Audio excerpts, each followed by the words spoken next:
Road സൈഡിലെ അതിർത്തിക്കുറ്റിയും തെറിപ്പിച്ച് തൊട്ടടുത്ത വീടിന് മുകളിൽ കൂടി കാർ പറന്നത് 60 മീറ്ററോളം.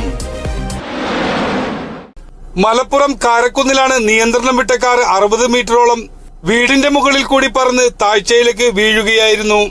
അമിത വേഗത്തിലായിരുന്നു കാർ വന്നത്. ശനിയാഴ്ച രാവിലെ 9 മണിയോടെയായിരുന്നു സംഭവം.